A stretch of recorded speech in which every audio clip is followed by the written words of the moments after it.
नमस्कार, माझे नाव आराध्या राकेश पाचबाई. मी इयत्ता 7वीत शिकते. माझ्या शाळेचे नाव जिल्हा परिषद उच्च प्राथमिक शाळा वडगाव. मी आज तुम्हाला एक कथा सादर करून दाखवणार आहे. कथेचे नाव आहे लाकूड तोड्या. एका गावामध्ये एक लाकूड तोड्या राहत होता. तो लाकूड तोडून आपला आणि आपल्या संसाराचा पोट भरत होता. एके दिवशी तो लाकूड तोडत असताना त्याची कुऱ्हाड एका पाण्यामध्ये पडली. तो त्या नदीकाठी बसून रडू लागला आणि विचार करू लागला, मी जर लाकूड तोडले नाही तर माझ्या संसाराचे पोट कसे भरेल. तेव्हा त्याला एक देवी प्रसन्न होती आणि ती देवी म्हणते, काय झालं.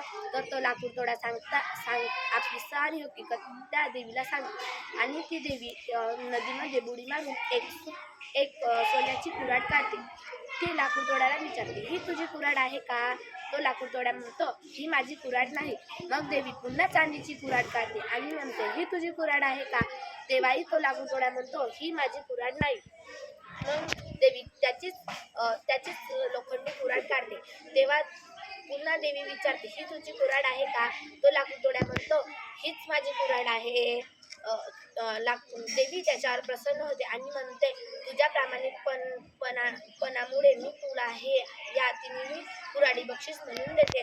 या तिन्ही कुऱ्हाडी घेऊन तो लाकूड तोड्या आपल्या घरी जातो आणि आपल्या बायकोला सारी हकीकत सांगतो. ते तिन्ही कुऱ्हाडी घेऊन तो खूप श्रीमंत होतो. असं म्हणतात ना का श्रीमंती जास्त वेळ टिकत नाही. तर त्याचा आणि त्याच्या बायकोचं खूप वेळात त्याचं भांडण होते आणि त्याची बायको म्हणते, मी आता विधीत उडी मारेल. तर तो लाकूड तोड्या म्हणतो, तुझी धमकी बहुत खूप झाली. तर त्याची बायको जाते आणि गणकन विहिरीमध्ये उडी मारते. तो पुन्हा त्याच विहिरीकाठी रडायला लागतो.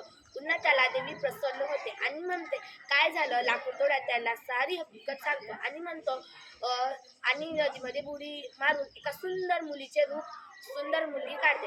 तेव्हा लाकूड तोड्याला विचारते, ही तुझी बायको आहे का. लाकूड तोड्या म्हणतो, ही माझी बायको आहे. तर ती देवी म्हणते, तू किती स्वार्थी झाला आहेस.